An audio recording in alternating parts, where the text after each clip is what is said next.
Feliz sábado. Meus irmãos, que alegria podermos concluir essa semana e tive uma semana abençoada. Se engana quem pensa que quando termina de ouvir um sermão foi o mais abençoado. O mais abençoado é quem está transmitindo. Se eu passo aqui 40 minutos pregando, eu tive que passar algumas horas estudando, orando, pesquisando, e nós somos ricamente abençoados. Eu agradeço muito a Deus, vou levar com muito carinho a Igreja Central de Curitiba no coração. Eu não posso citar nomes, mas as equipes que nos ajudaram durante a semana, vocês foram incríveis. Essa igreja funciona de maneira muito organizada, com uma liderança muito compartilhada. Eu brincava ali com os pastores, a gente ficava sentado ali, esperando o momento, estava todo mundo correndo, organizando. Eu digo, vocês estão sentados, mas tem alguém trabalhando. Está todo mundo cuidando dos detalhes. Eu falei essa semana e quero repetir, um feliz sábado também para você que está nos acompanhando pela transmissão. Você não faz ideia como essa igreja funciona, o carinho que eles têm. Você vê uma igreja grande que você acompanha aí pela transmissão, mas é uma igreja carinhosa, receptiva. Ore por essa igreja, ore pelos pastores dessa igreja, pela liderança dessa igreja, pelas equipes que trabalham aqui fazendo com que o culto chegue até você, para que essa igreja continue servindo e pregando o Evangelho. Eu quero começar hoje com Levítico capítulo 25. Abra sua Bíblia, Levítico capítulo 25, nós vamos ler a partir do versículo 8. Levítico capítulo 25, nós vamos ler a partir do verso 8. Nós acabamos de orar, mas já que estamos com a Bíblia aberta, vamos mais uma vez falar com Deus. Vamos orar. Querido Pai, que privilégio, Senhor, ter tido a oportunidade de, ao longo da semana, transmitir para a igreja e para as pessoas que estão nos acompanhando pela internet, coisas que o Senhor colocou no meu coração, que primeiro falaram comigo e que, se atenderam às minhas necessidades, provavelmente poderiam atender à necessidade de outras pessoas. Muito obrigado por essa semana, pelo que a Tua Palavra nos ensinou, pelas decisões que fomos convidados por Ti a tomar. E nesse momento, no último sermão dessa semana de oração, nós pedimos mais uma vez a Tua direção. Se ainda estamos aqui, é porque ainda cabe mais da Tua Palavra em nosso coração. Então ajuda-nos, abre os nossos olhos espirituais mais uma vez e nos ajuda a perceber o Espírito Santo andando entre os bancos da igreja, ao lado das pessoas que estão assistindo em casa ou em algum lugar, dizendo, olha, mais uma vez eu tenho uma mensagem para falar a você.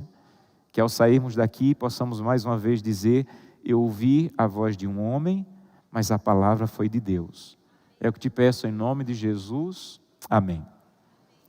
Levítico capítulo 25, a partir do verso 8, diz assim: contarás 7 semanas de anos, 7 vezes 7 anos, de maneira que os dias das 7 semanas de anos te serão 49 anos. Se você já se perdeu aí na matemática, segura aí que a gente já volta para cá. Verso 9, então, no mês 7º, aos 10 do mês, farás passar a trombeta vibrante no dia da expiação. Fareis passar a trombeta por toda a vossa terra. Santificareis o ano 50º e proclamareis liberdade na terra a todos os seus moradores. Ano de jubileu vos será. E tornareis cada um a sua possessão e cada um a sua família. O ano 50º vos será jubileu. Não semeareis, nem cegareis o que nele nascer de si mesmo, nem nele colhereis as uvas das vinhas não podadas. Verso 12, porque é jubileu, santo será para vós outros. O produto do campo que nascer por si mesmo, este comereis. Verso 13, neste ano do jubileu, cada um tornará a sua possessão. E quando você vender alguma coisa ao seu próximo, ou comprar alguma coisa da mão do seu próximo, não aprima o seu irmão. Segundo o número dos anos desde o jubileu, comprarás de teu próximo, e segundo o número dos anos de meses, ele venderá a ti. Se forem muitos anos, aumentará o preço. Se forem poucos, abaixará o preço, porque ele te vende pelo número de meses. Esse texto, ele está descrevendo um costume judaico instituído por Deus, que tem uma aplicação espetacular para a nossa vida, para os nossos dias. A cada 7 anos, no calendário judaico, a cada 7 anos, era conhecido como o ano sabático. Naquele ano, a cada 7 anos, as pessoas elas não plantavam, elas comiam do que a terra produzia por si. Então, o 7º ano do calendário deles era o ano sabático. Nesse ano eles não plantavam, eles não colhiam, eles iam passar todo o ano celebrando o ano em louvor a Deus, em gratidão a Deus, pelos 6 anos anteriores, e eles comiam daquilo que a terra produzia por si mesmo. Então, o 7º ano era o ano sabático, o ano 14, novamente o ano sabático, o ano 21, ano sabático, o ano 28 era o ano sabático, mais 7 anos, o ano 35, o ano sabático, o ano 42, o ano sabático, mas o que você acabou de ler está falando do ano 49. Por isso que fala 7 semanas de 7 anos. O ano 49 era o ano mais espetacular e mais esperado no calendário judaico. Era o ano de início do jubileu, o ano jubileu, ou o 50º ano. O jubileu, a palavra jubileu, significa o soar da trombeta. Então, no final do ano 49, que já era o ano sabático, o ano que eles não poderiam plantar, no final do ano 49, em todas as cidades de Israel, os levitas tocavam aquele instrumento shofar, a trombeta, anunciando que estava iniciando o ano jubileu, ou o 50º ano, em todas as cidades de Israel. E o que você acabou de ler, são 4 coisas que aconteciam no ano 50º, no ano jubileu. A primeira coisa era o seguinte: você lembra que todo ano as pessoas iam, ou todo dia, as pessoas iam para o tabernáculo pedir perdão a Deus e matar a ovelha? Todo dia eles faziam isso. O que eles estavam fazendo era o seguinte: Senhor, eu, Josanã, sou pecador, mas eu não quero a condenação do pecado, então eu venho ao tabernáculo, mato a ovelha e a ovelha está me substituindo. Então o pecado que estava caindo sobre mim, agora cai sobre a ovelha. A responsabilidade do pecado que antes era sobre mim, agora está sobre o tabernáculo e a ovelha. Então todo ano, todos os dias do ano, eles iam deixar a sua culpa e o seu pecado no tabernáculo. E quando a trombeta soava no jubileu, você acabou de ler, o dia da expiação, era o dia em que todos aqueles pecados que foram acumulados no tabernáculo ao longo do ano eram apagados. Não importa quanto você pecou, não importa quanto você caiu ao longo do ano, se você foi a Cristo e deixou a culpa ali na ovelha, no dia quando a trombeta soava, eles pensavam: estou perdoado, o pecado foi apagado. Então o dia da expiação, que era o dia que começava o ano jubileu, era o dia como se fosse o prenúncio do juízo final, em que os pecados serão completamente anulados e que você agora começa uma nova vida perdoado. Então a primeira coisa que você precisa entender sobre o ano jubileu era o dia da expiação, o dia em que os pecados que foram levados ao longo do ano para o tabernáculo eram completamente perdoados. Não importa quantos pecados você levou, quando a trombeta soava, você entendia: a trombeta soou, estou completamente perdoado. Segunda coisa que acontecia no jubileu: nesse ano, no 50º ano, todos os escravos eram libertos. Se uma pessoa em Israel ficasse muito pobre, ela poderia se vender como escravo para outra pessoa. Isso está no livro, na Bíblia. Então, uma pessoa não tinha como manter a família, uma pessoa não tinha como manter mais sua casa, então ela dizia assim: olha, eu quero servir você. Mas, quando a trombeta soava, todos os escravos estavam livres. E não era essa ideia de escravidão que nós temos hoje na nossa história, na nossa cultura, de chicotes. Era uma maneira de servir. Olha, eu não tenho como me manter, eu vou servir você. Eu vou servir você em troca da manutenção da minha família, mas só até a trombeta soar. Quando a trombeta soava e começava o ano jubileu, todas aquelas pessoas que eram escravas, agora estavam completamente livres. Terceiro costume, ou terceira prática do ano jubileu: quando a trombeta soava e começava o jubileu, o 50º ano, as pessoas elas tinham a noção de que tudo o que faziam ao longo da vida deveria ser determinada pelo ano jubileu. Eu não sei se você leu, ou se você entendeu o que leu, mas o que nós lemos é o seguinte: Moisés disse assim: olha, tudo que você for fazer, você tem que calcular quanto tempo falta ou quantos meses faltam para o jubileu. Deixa eu te explicar como funcionava. Quando as pessoas entraram no território de Israel, cada família recebeu um pedacinho de terra. Todo mundo recebeu um pedacinho de terra. E se você era muito pobre e não tinha como manter a terra, e não tinha como manter a família, e não queria se vender como escravo, você poderia vender a sua terra. Então você tem um pedaço de terra, você vendia para uma pessoa para poder se manter, mas quando a trombeta soava, essa terra tinha que voltar para a sua família. Então ninguém em Israel nunca seria dono de tudo, e ninguém em Israel nunca ficaria sem nada. Porque quando soava a trombeta, aquela terra que você vendeu para a família mais rica, voltava para a sua família. Então como é que eles faziam negócios no tempo de Israel? Eles pensavam assim: olha, eu vou vender minha terra, estou precisando de dinheiro, e faltam ainda 15 anos para o jubileu. Então eu vou vender por 15 anos, é mais caro. Mas se faltavam 5 anos para o jubileu, eu vou vender mais barato.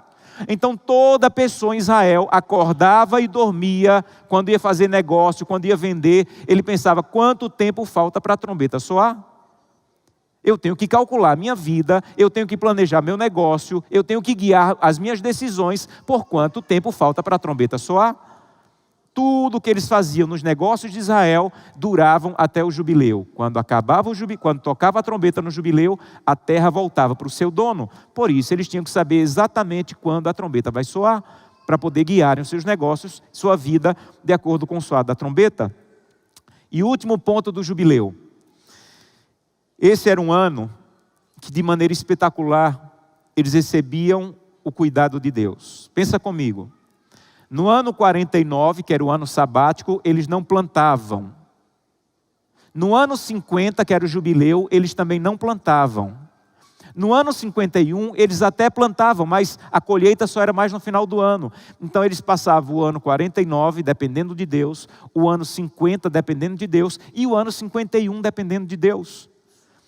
O ano do jubileu era o ano em que eles diziam: vamos passar 3 anos dependendo da graça, do cuidado e da soberania de Deus.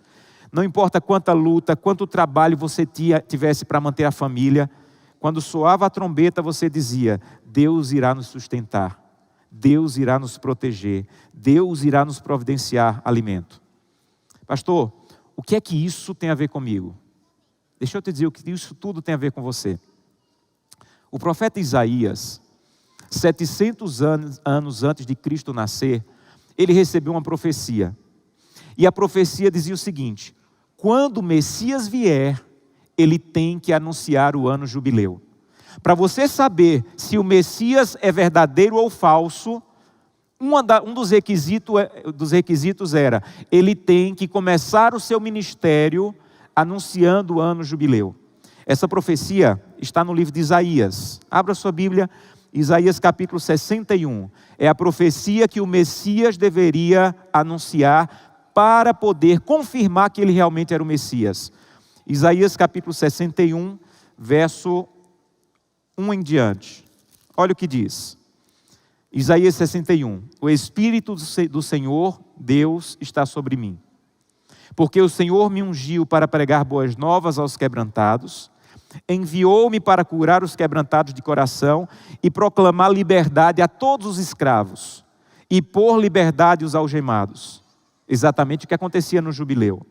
E apregoar o ano do jubileu, em algumas versões dizem, e apregoar o ano aceitável do Senhor, o dia da vingança do nosso Deus, e consolar os que choram, e pôr sobre os que estão em Sião, os que estão em luto, uma coroa em vez de cinza, óleo de alegria em vez de pranto, veste de louvor em vez de espírito angustiado, a fim de que se chamem carvalhos de justiça, plantados pelo Senhor para a sua glória. Isso aqui é uma profecia que o Messias deveria anunciar para provar que ele era o Messias. Essa profecia 700 anos antes de Cristo. Aí um dia, num sábado pela manhã, Jesus Cristo foi para a igreja na cidade de Nazaré. E quando ele foi guardar o sábado, no sábado pela manhã, na igreja de Nazaré, ele pegou um livro para ler. Que livro da Bíblia vocês acham que ele pegou? Isaías. A Bíblia não era como a nossa, eram rolos que tinha que enrolar com uma mão e desenrolar com outra. Isaías tem 66 capítulos, e Jesus foi enrolando e desenrolando até que chegar em que capítulo vocês acham que ele chegou? Capítulo 61. Olha o que está escrito em Lucas, esse dia que Jesus foi para Nazaré. Olha o que aconteceu, Lucas capítulo 4. Lucas capítulo 4, verso 16 em diante. Lucas 4:16. Olha o que o texto diz. Indo para Nazaré, onde fora criado, entrou Jesus num sábado na sinagoga, segundo o seu costume, e se levantou para ler. Então lhe deram o livro do profeta Isaías. E ele abriu o livro e achou, só acha quem procura. Então Jesus foi procurando até achar o lugar onde estava escrito: o Espírito do Senhor está sobre mim, pelo que me ungiu para evangelizar os pobres, enviou-me para proclamar libertação aos cativos e restauração da vista aos cegos, para pôr em liberdade os oprimidos e apregoar o ano aceitável do Senhor. Tendo fechado o livro, devolveu ao assistente e sentou-se. Todos na sinagoga começaram a fitar os olhos nele. Como é que esse homem é capaz de ler o texto que só o Messias pode ler? Então, verso 21, passou Jesus a dizer-lhes: hoje se cumpriu esta profecia que vocês acabaram de ouvir. Gente, isso era tão forte, mas tão forte, que se você continuar lendo o capítulo, os homens expulsaram Jesus da sinagoga e pegaram pedras para matá-lo. Porque ele estava lendo um texto que anunciava que ele era o Messias, que ele estava inaugurando o início do jubileu. Então deixa eu te dizer uma coisa em nome da autoridade bíblica. Naquela manhã, em Nazaré, Jesus Cristo começou o jubileu. E aquelas práticas do jubileu israelita, elas têm implicações poderosas para a nossa vida. Você sabe que o jubileu começou naquele sábado, o anúncio do jubileu começou naquele sábado em Nazaré, e ele vai se concluir na volta de Cristo. E você sabe que instrumento vai ser tocado nas nuvens do céu quando Jesus Cristo estiver voltando nas nuvens? O mesmo instrumento que era tocado para anunciar o jubileu. O livro de 1 Coríntios diz: a trombeta de Deus soará, e os mortos em Cristo ressuscitarão para a vida eterna. O mesmo instrumento que era tocado para anunciar o jubileu, vai ser tocado para anunciar a conclusão do nosso jubileu. Agora, aqueles 4 pontos do jubileu israelita precisam nos chamar a atenção, porque estamos próximos da conclusão do nosso jubileu. Quando Jesus Cristo leu Isaías 61 em Nazaré, ele estava dizendo: se prepare, o ano jubileu está chegando. E sabe qual é a primeira coisa que você precisa entender sobre isso? É que a conclusão do jubileu é o juízo final. Nesse dia, os israelitas pensavam: o jubileu está chegando. O dia em que o meu pecado será completamente apagado está chegando. Era um dia tão especial, amigos, mas tão especial, que os israelitas passavam 10 dias se preparando para o início do jubileu. 10 dias, jejuando, clamando a Deus, confessando seus pecados e pedindo a Deus que transformasse a sua vida. 10 dias de preparo, porque todo israelita pensavam: não vai dar tempo me preparar no dia do jubileu, não vai dar tempo me preparar quando a trombeta soar, eu tenho que me preparar agora, antes que chegue a conclusão do jubileu. Então a primeira lição que eu espero que você tenha aprendido durante a semana: Jesus vai voltar. Mas o tempo de preparo para a volta de Cristo antecede o tocar da trombeta. Assim como os israelitas se preparavam para o jubileu vários dias antes, nós precisamos entender que estamos vivendo o tempo de graça do Senhor para nos preparar para o que nos aguarda. A trombeta vai soar, você sabe disso. Mas ninguém vai conseguir se preparar no dia que a trombeta soar. Esse é o momento de graça, esse é o dia de preparo, esse é o momento que precisamos dizer: Santo Deus, o dia da expiação está chegando, o dia do juízo final está chegando, o dia da conclusão está chegando. E eu quero preparar minha vida, minha família, meu casamento, os meus filhos, para quando a trombeta soar. Então entenda uma coisa, em nome da autoridade bíblica, o jubileu de Deus está chegando, a trombeta vai soar, mas não dá tempo de se preparar no dia que a trombeta soar. Esse é o momento que Deus está te dando, e como eu queria ter palavra de anjo, para fazer com que você despertasse talvez da sonolência espiritual que você está vivendo. Como é que alguém é capaz de aguardar a trombeta soar e começar o dia sem um culto familiar? Como alguém é capaz de esperar a trombeta soar e abraçar a infidelidade em sua vida? Como alguém é capaz de esperar a trombeta soar e não começar o dia na presença de Deus? Eu convidei no sábado passado cada um de vocês a reservar um momento essa semana para um jejum. Eu não sei quantos conseguiram reservar um momento para um jejum. Se você não conseguiu, em nome de Jesus, coloca no calendário da tua vida momentos para ter mais intimidade com Deus. Alguns dos momentos mais espetaculares na intimidade minha com Deus foram em dias que eu disse: Santo Deus, esse dia é reservado para eu te buscar mais. Eu quero passar mais tempo na tua presença. Santo Deus, fala comigo. E Ele disse: meu filho, você vai me achar quando você me buscar de todo o coração. Meus irmãos, eu estou preparando a Glenda, o Samuel, para a trombeta soar. Por isso eu não posso começar o dia sem buscar a Deus. Porque eu não quero que meus filhos despertem para a vida espiritual quando as pragas começarem a cair, ou quando estiver chegando o dia da trombeta soar. Eu quero que os meus filhos acordem todo dia dizendo: a trombeta vai soar, mas antes que ela venha soar, eu quero estar preparado para a volta de Cristo. Então a primeira aplicação do ano jubileu é: não dá tempo de se preparar quando a trombeta soar. Esse é o tempo de graça para se preparar para o dia em que a trombeta vai soar. Você está cansado de lutar contra o mal e contra o pecado? Prepare-se, porque quando a trombeta soar, Deus vai colocar um ponto final no mal, no maligno, no pecado e nas suas consequências. Quando a trombeta soar e formos levados até a porta do céu, o livro Grande Conflito diz que Jesus vai ficar em frente à porta e Ele vai dizer o que eu mais desejo ouvir na minha vida. Ele vai ficar em frente à multidão de salvos e vai dizer assim: vosso conflito está terminado, vinde benditos do meu Pai. Mas deixa eu te dizer, nós não nos preparamos para ouvir isso naquele dia. Você tem que se preparar todos os dias para ouvir isso na porta do céu. Sabe qual é a segunda aplicação do ano jubileu que começou lá em Nazaré? Os escravos eram libertos. Todos os escravos eram libertos. E Jesus, por antecipação, estava declarando: eu vou libertar você.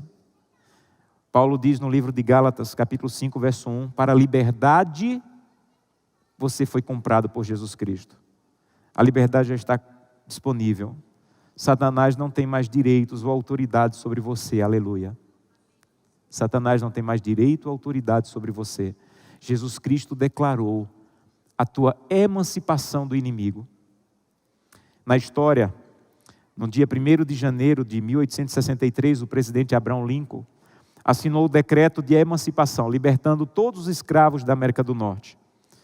Uma parte dos estados não aceitaram e durante 2 anos e 4 meses houve uma sangrenta guerra civil, até que no dia 18 de dezembro de 1865 se ratificou a 13ª emenda e agora sim estava confirmado: os escravos estão libertos.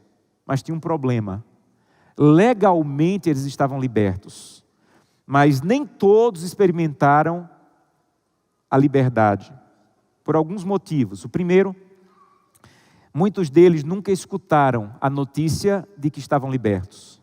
Segundo, alguns até escutaram, mas não acreditavam que estavam libertos. Terceiro, alguns escutaram e até acreditaram que poderiam estar libertos, mas disseram: eu fui escravo por tantos anos, eu não tenho outra vida. E alguns escravos, mesmo tendo ouvido que estavam libertos, continuaram se submetendo à escravidão porque pensavam: essa é a minha vida, passei a vida inteira sendo escravo. E muitas vezes, mesmo depois de Jesus dizer, eu vim trazer liberdade para você, nós continuamos vivendo como escravos. Ellen White diz, com o sangue de Cristo, Ele assinou a nossa emancipação da escravidão do pecado. Você não é mais você não é mais escravo do pecado. Você não precisa ser mais escravo do ódio. Você não precisa mais ser escravo do medo. Jesus Cristo, naquela manhã em Nazaré, estava declarando, eu vim libertar você. E sabe o que eu faço a cada manhã? Sabe o que eu fiz hoje pela manhã? Eu me ajoelhei, eu falei com meu Deus, e eu disse, Santo Deus, todo dia o pecado tenta me escravizar de novo, e eu não quero mais, porque eu fui livre. Santo Deus, todo dia o pecado tenta tomar conta da minha vida de novo, mas eu não quero mais, porque o Senhor me libertou, e eu quero viver em liberdade na Tua presença. Então sabe por que eu vou à presença de Deus? Eu não vou à presença de Deus para a presença de Deus, eu vou voltar a ser escravo daquilo que um dia Deus me libertou. Sabe por que talvez tua vida cristã esteja como está? Porque Ele te libertou e você não tem ido à presença dEle para usufruir da liberdade que Ele te deu.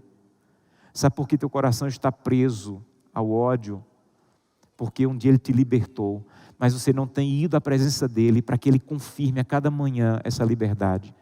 Você está livre em nome de Jesus. O que Ele declarou em Nazaré é verdade. O jubileu começou. O jubileu foi anunciado. E todos os escravos do mal estão libertos pelo poder de Deus. Mas a maior liberdade que nós iremos receber é quando a trombeta soar. E o último inimigo que nos prende será derrotado. 1 Tessalonicenses 4,16 diz, o último inimigo a ser derrotado é a morte. E nesse momento, quando a trombeta soar, nós seremos libertos do último inimigo que nos ataca. Terceira coisa que acontecia no jubileu, e que começou quando Jesus Cristo anunciou, é essa ideia de que todo israelita, ele vivia pensando, quanto tempo falta para a trombeta soar? Quanto tempo falta para o jubileu? Tudo que eles compravam, tudo que eles vendiam, era determinado, quanto tempo falta para a trombeta soar? Deixa eu dizer uma coisa, em nome da autoridade bíblica, é assim que precisamos viver. Um dia, uma garota me disse, pastor, vou começar um namoro, o menino não é da igreja, não quer nada com Deus, mas é um menino gente boa, eu devo começar esse namoro? E eu perguntei a ela, olha, se Jesus voltar hoje à tarde, você acha que vai levar esse namoro para o céu? Pastor, eu acho que não, ele não crê em Deus, não quer nada com a igreja. Eu digo, então não comece, porque Jesus pode voltar hoje à tarde. Eu não sei quando a trombeta vai soar.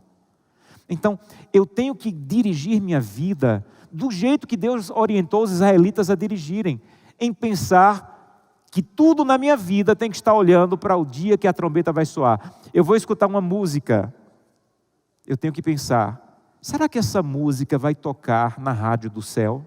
Eu acho que não. Então eu não preciso ouvi-la aqui, porque eu já tenho que viver aqui como alguém que está esperando a trombeta soar. Eu vou fazer esse negócio, eu vou acessar essa página na internet. Será que eu vou acessar essa página na internet, na banda larga do céu?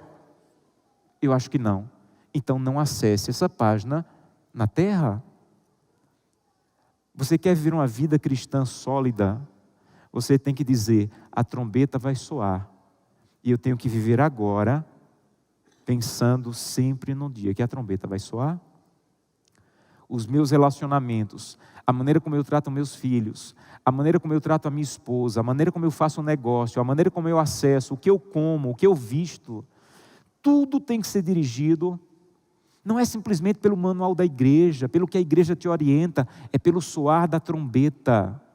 Santo Deus, o Senhor vai voltar, e quando a trombeta soar, eu quero viver como alguém que está esperando a trombeta soar. Dirija a sua vida a cada dia. Nós lemos essa semana uma parábola de um homem que começou a dizer em seu coração, meu Senhor tarda em vir. Ele vai voltar. Eu sei que a trombeta vai soar. Eu não tenho dúvidas de que a trombeta vai soar. Mas vai demorar. Enquanto a trombeta não soa, eu vou vivendo minha vida como eu quero. Isso é o maior perigo que um cristão pode entrar. Eu não sei quanto tempo falta para a trombeta soar. Então eu vou viver a cada amanhecer como se a trombeta fosse soar hoje. Eu vou tratar minha esposa, eu vou tratar os meus filhos, eu vou comer, eu vou acessar como alguém que está esperando que o céu chegue hoje. Porque ele pode chegar hoje para mim. Quarta coisa que acontecia no jubileu do israelita e que deve nos fazer entender que acontece no nosso jubileu. Eles entendiam, e isso é o que mais me emociona na história do jubileu, é que eles, quando chegasse o jubileu, seriam completamente sustentados por Deus. E assim também será quando chegar o nosso jubileu. Quando a trombeta soar, a Bíblia diz que nós seremos convidados a participar da ceia do Cordeiro, ou do jantar do Cordeiro. Nós vamos participar da ceia do Cordeiro. Sabe em que supermercado você tem que passar para levar alguma comida para a ceia do Cordeiro? Nenhum. Quando nós chegarmos na casa de Deus, nós vamos entender, a graça vai me sustentar por toda a eternidade. Eu sou e serei inteiramente sustentado pela graça. Na casa de Deus, eu serei completamente sustentado pela graça. Quando você chegar no céu, e assim nós começamos essa semana de oração, ninguém vai pensar, eu cheguei aqui porque guardei o sábado. Ninguém vai chegar no céu e pensar, eu cheguei aqui porque devolvi o dízimo. Eu cheguei aqui porque eu merecia, eu entreguei muita cesta básica. Não. Quando você chegar no céu, você vai entender, eu cheguei aqui porque a graça de Deus me alcançou. Eu cheguei aqui porque Ele me sustentou até aqui e vai me manter durante toda a eternidade. Durante toda a eternidade, eu estarei na presença de Deus, na casa de Deus, desfrutando do cuidado de Deus. A trombeta vai soar, meus irmãos. Mais dias, menos dias, a trombeta vai soar. E é o que eu mais desejo no meu coração, o dia em que a trombeta vai soar. E nós precisamos viver a cada dia na expectativa.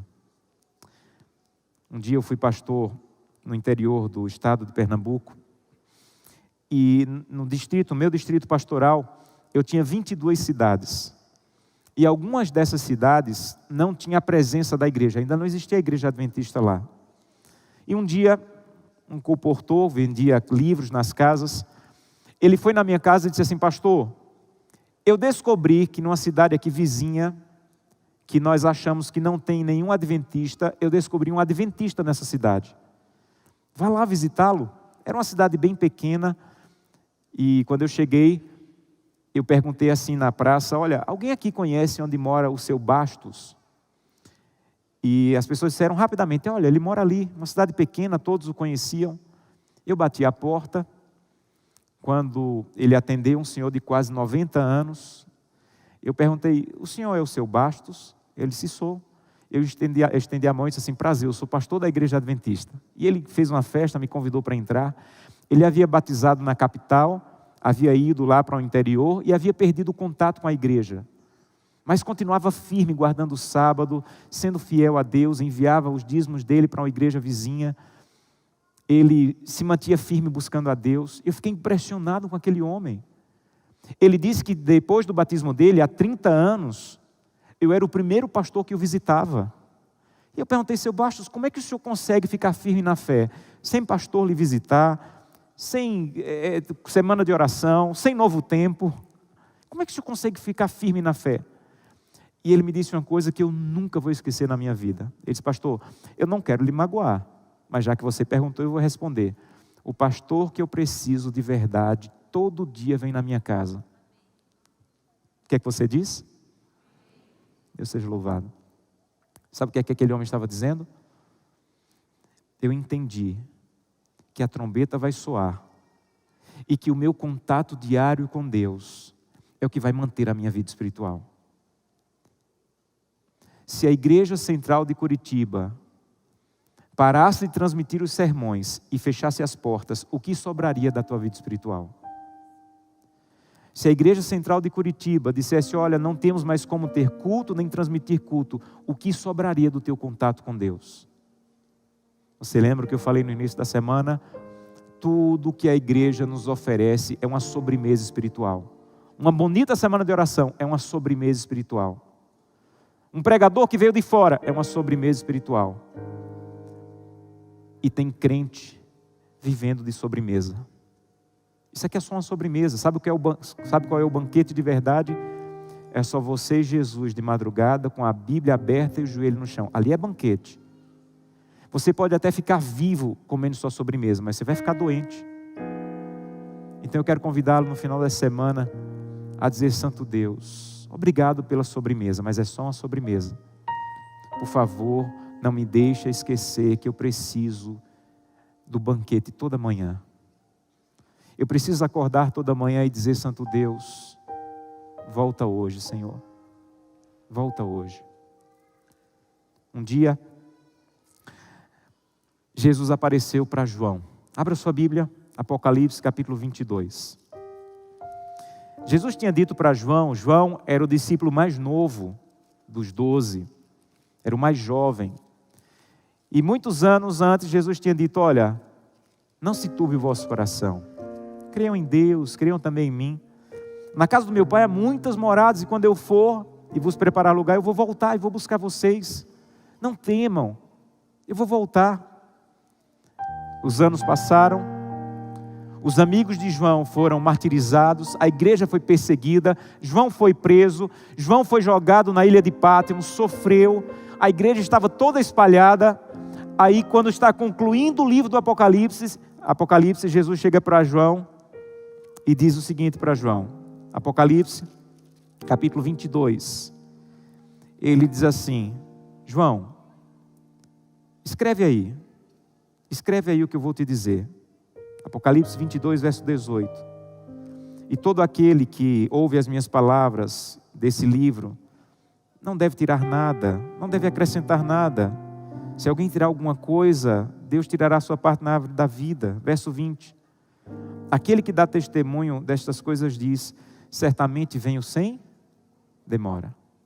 Se eu fosse João, eu tinha dito: Jesus, desculpa, mas não vem com essa história de venho sem demora. Eu estou te esperando há 40 anos, meus amigos já morreram, a igreja está perseguida, eu estou preso nessa ilha. Mas alguém que acorda todo dia esperando Jesus voltar, sabe o que ele diz? Amém.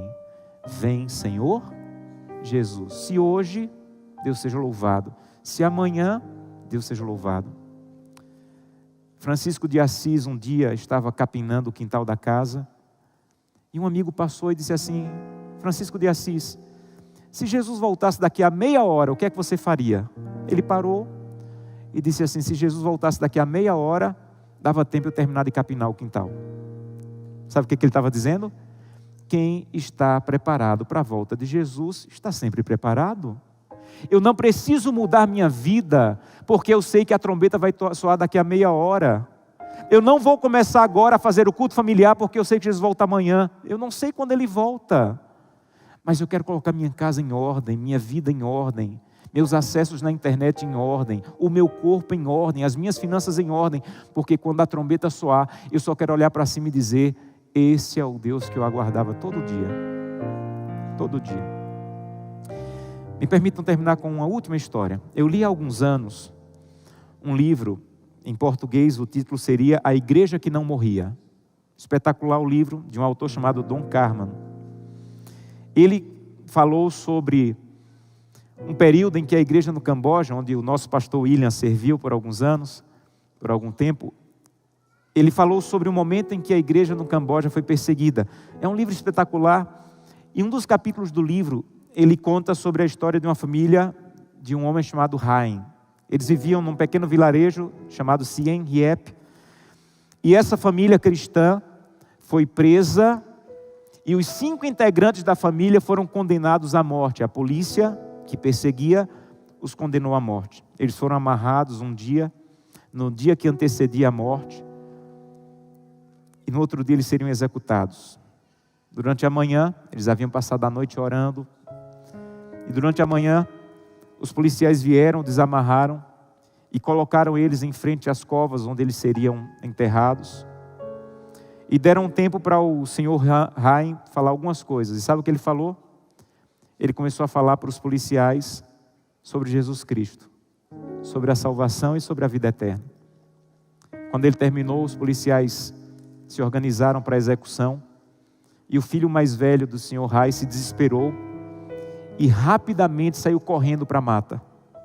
Os policiais fizeram como que iam atrás persegui-lo, e o Sr. Rai se levantou e com autoridade disse: eu vou buscar o meu filho.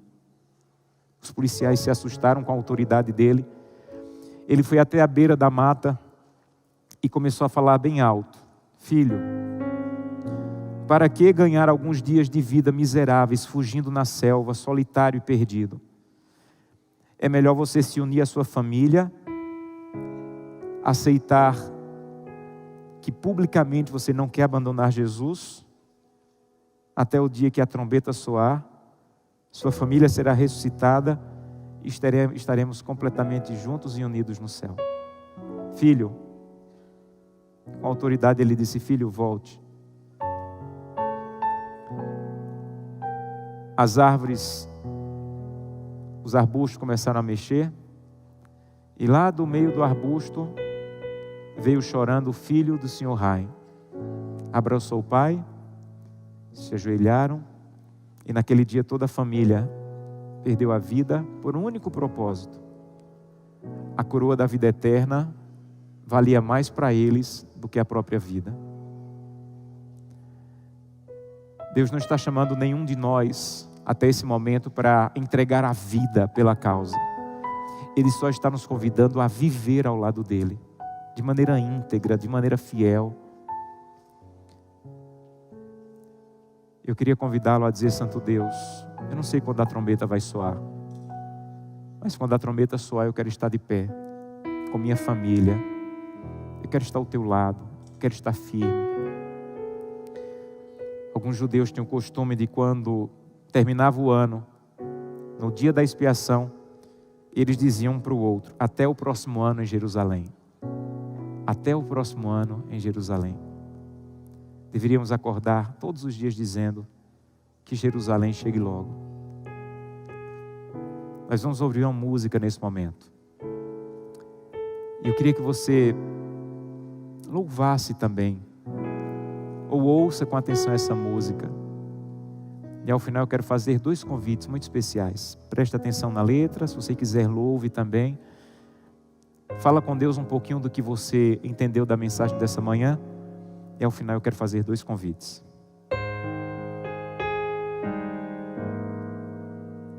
Eu já ouvi falar de uma terra sem igual, aonde tudo é paz e não há lugar pro mal. Almejo este lar tão puro e sem igual, mas eu não sei o dia em que virá pra mim.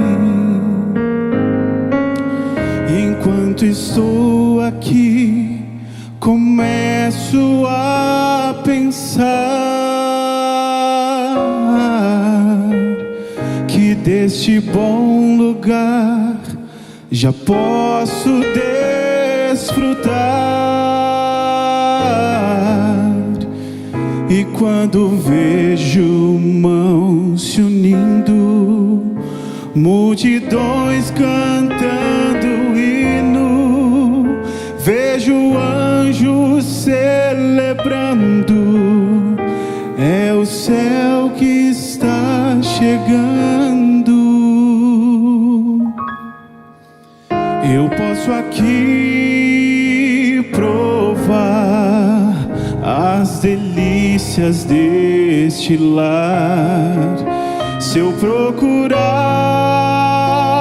viver como meu Jesus viveu, em meio à luta e dor, eu posso estar em paz, pois meu viver já coloquei nas mãos do Pai. E enquanto estou aqui, começo a pensar que deste bom lugar já posso desfrutar.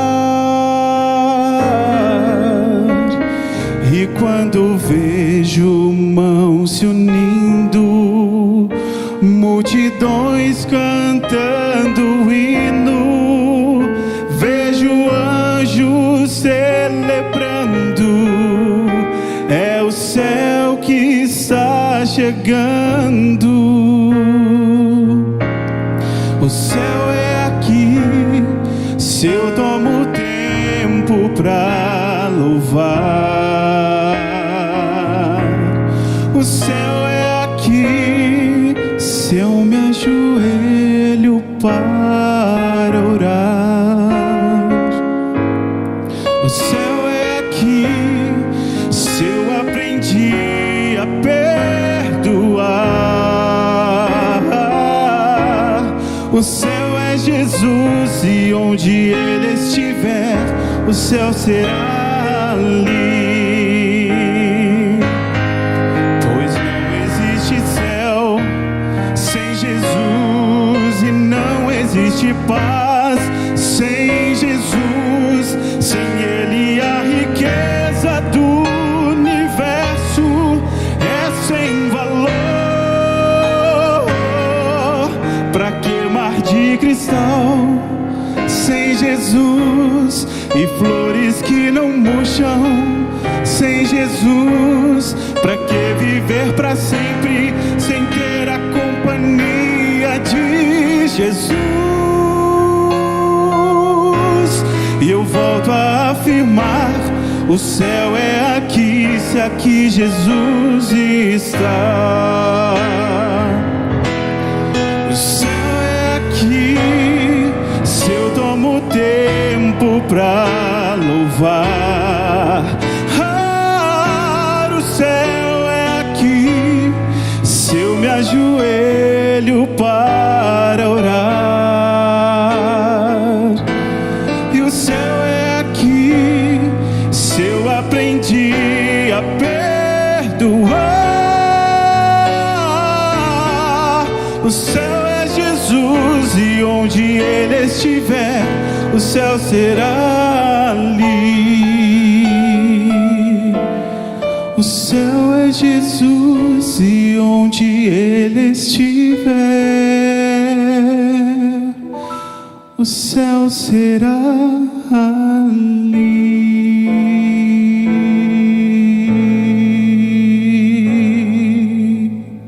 Amém. Amém. Não sei quantos receberam esse papel. Se você recebeu, pega ele agora. Eu disse que ia fazer 2 convites, e o primeiro começa com esse papel. Pega esse papel. Se você não recebeu a saída, você pode receber onde você estiver, aí nas galerias. Pega esse papel. Vocês que estão em casa não têm, mas eu quero ler para você, e eu quero que você tome essas decisões. Essa semana nós conversamos sobre algumas coisas que iríamos fazer durante a semana. Reservar 3 momentos por dia para orar. Orar por alguém e ligar para essa pessoa dizendo que iremos orar por ela. E um dia para jejum. E talvez você não tenha feito nenhuma das 3 coisas. Então você ainda tem uma chance de fazer a última coisa da semana de oração. Você vai pegar esse papel e hoje, no culto de pôr do sol, no encerramento do sábado, com sua família, você vai preencher isso aqui com sua família. Sabe o que é isso aqui? São as decisões que alguém que está se preparando para o dia que a trombeta soar tem que tomar. Você não pode dizer: Santo Deus, eu espero a trombeta soar, mas eu não quero ter hábitos espirituais. Esse cartão fala sobre hábitos espirituais que toda pessoa e toda família deve ter. A primeira coisa, separar o primeiro momento de cada dia para meditar na palavra de Deus. Se é o seu desejo que está nos assistindo agora, mesmo sem o papel, tome essa decisão. Mas isso aqui eu queria que vocês fizessem em casa com a família. Sentem com a família, orem sobre isso. Qual vai ser a hora do nosso culto familiar? qual vai ser a hora da minha devoção pessoal. Segundo, separar um momento a cada dia para estudar a lição de escola sabatina que confirma as nossas crenças.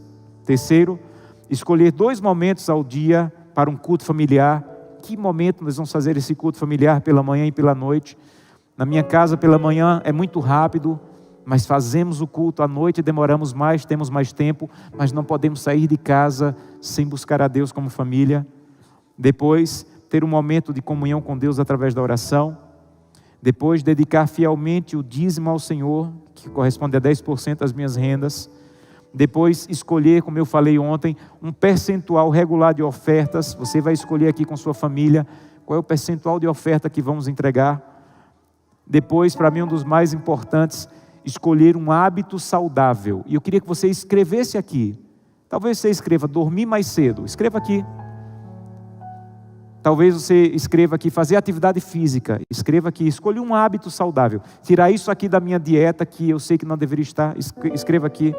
E depois, por fim, usar os meus dons.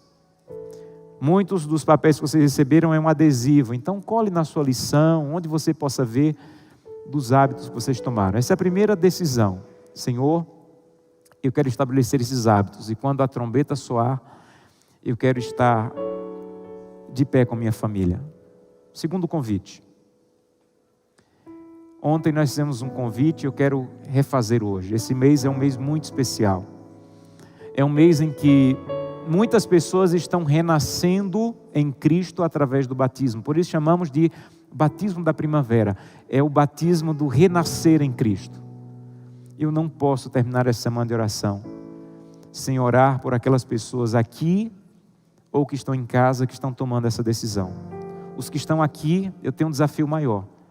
Eu queria convidá-los a se aproximar. Eu quero terminar orando aqui no meio de vocês.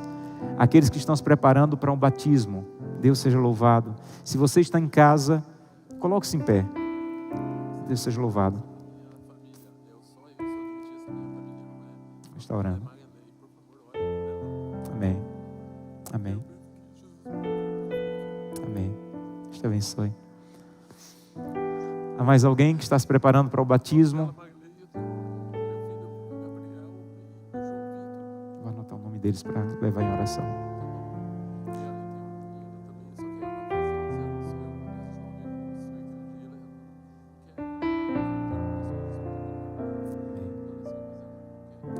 Mais alguém? Se você está aí e puder descer, eu quero orar com vocês.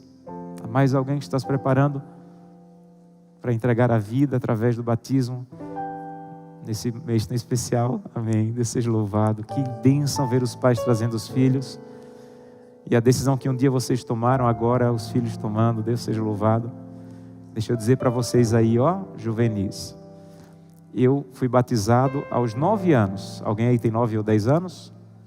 É? Eu fui batizado aos 9 anos. Eu não tinha toda a noção do que eu estava fazendo, mas eu já tinha no meu coração o desejo de ser de Deus. E foi a melhor decisão que eu tomei na minha vida. Parabéns aos pais que estão preparando os filhos para esse momento. Tudo que eu tenho hoje, tudo que eu sou hoje, é por causa daquela decisão que eu tomei aos 9 anos. Deus seja louvado. Há mais alguém? Queria que você se aproximasse, eu quero orar com você, finalizando esse sermão, essa mensagem. Vem à frente, eu quero orar com você. E aos demais, não esqueça disso aqui. Senta com tua família e estabelece esse compromisso. Vocês que estão em casa, eu queria convidá-los a dizer: Santo Deus, é isso que eu quero, essa é a minha decisão.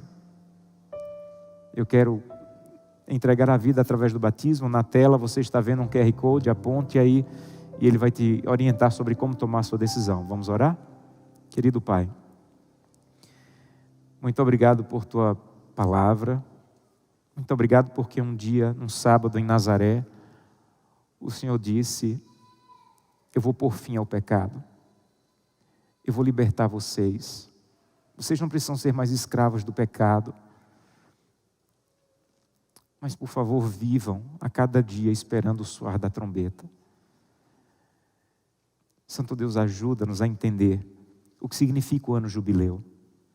Ajuda-nos a entender o que vai acontecer quando a trombeta soar, mas principalmente ajuda-nos a entender que enquanto a trombeta não soar, nós temos tempo de graça para preparar a nossa vida e a nossa família para esse dia.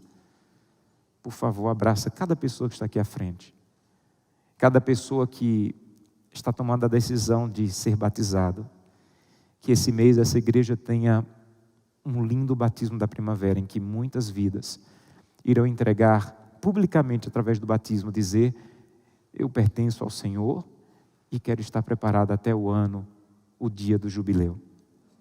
Mas há muitas pessoas que estão nos acompanhando pela internet, que queriam estar aqui à frente agora, mas estão em casa. Mas onde elas estão, o Espírito Santo está do lado dizendo: eu estou vendo a tua decisão e eu quero um dia no céu encontrá-las e ouvir ela dizendo: pastor, naquele sábado eu tomei minha decisão pelo batismo, entreguei minha vida ao Senhor e hoje eu e minha casa estamos no céu vivendo a eternidade. E a todos nós que já tomamos essa decisão, ajuda-nos a confirmar através desse pequeno papel. É muito, muito simples, mas são hábitos espirituais que vão nos ajudar a ficar firmes até o dia que o Senhor voltar. Abençoa essa igreja, abençoa cada líder, cada pastor, cada membro dessa igreja. Que as famílias dessa igreja sejam protegidas e guardadas por Ti até o Teu retorno. É o que eu te peço em nome de Jesus. Amém. Que Deus te abençoe e te traga paz a cada dia.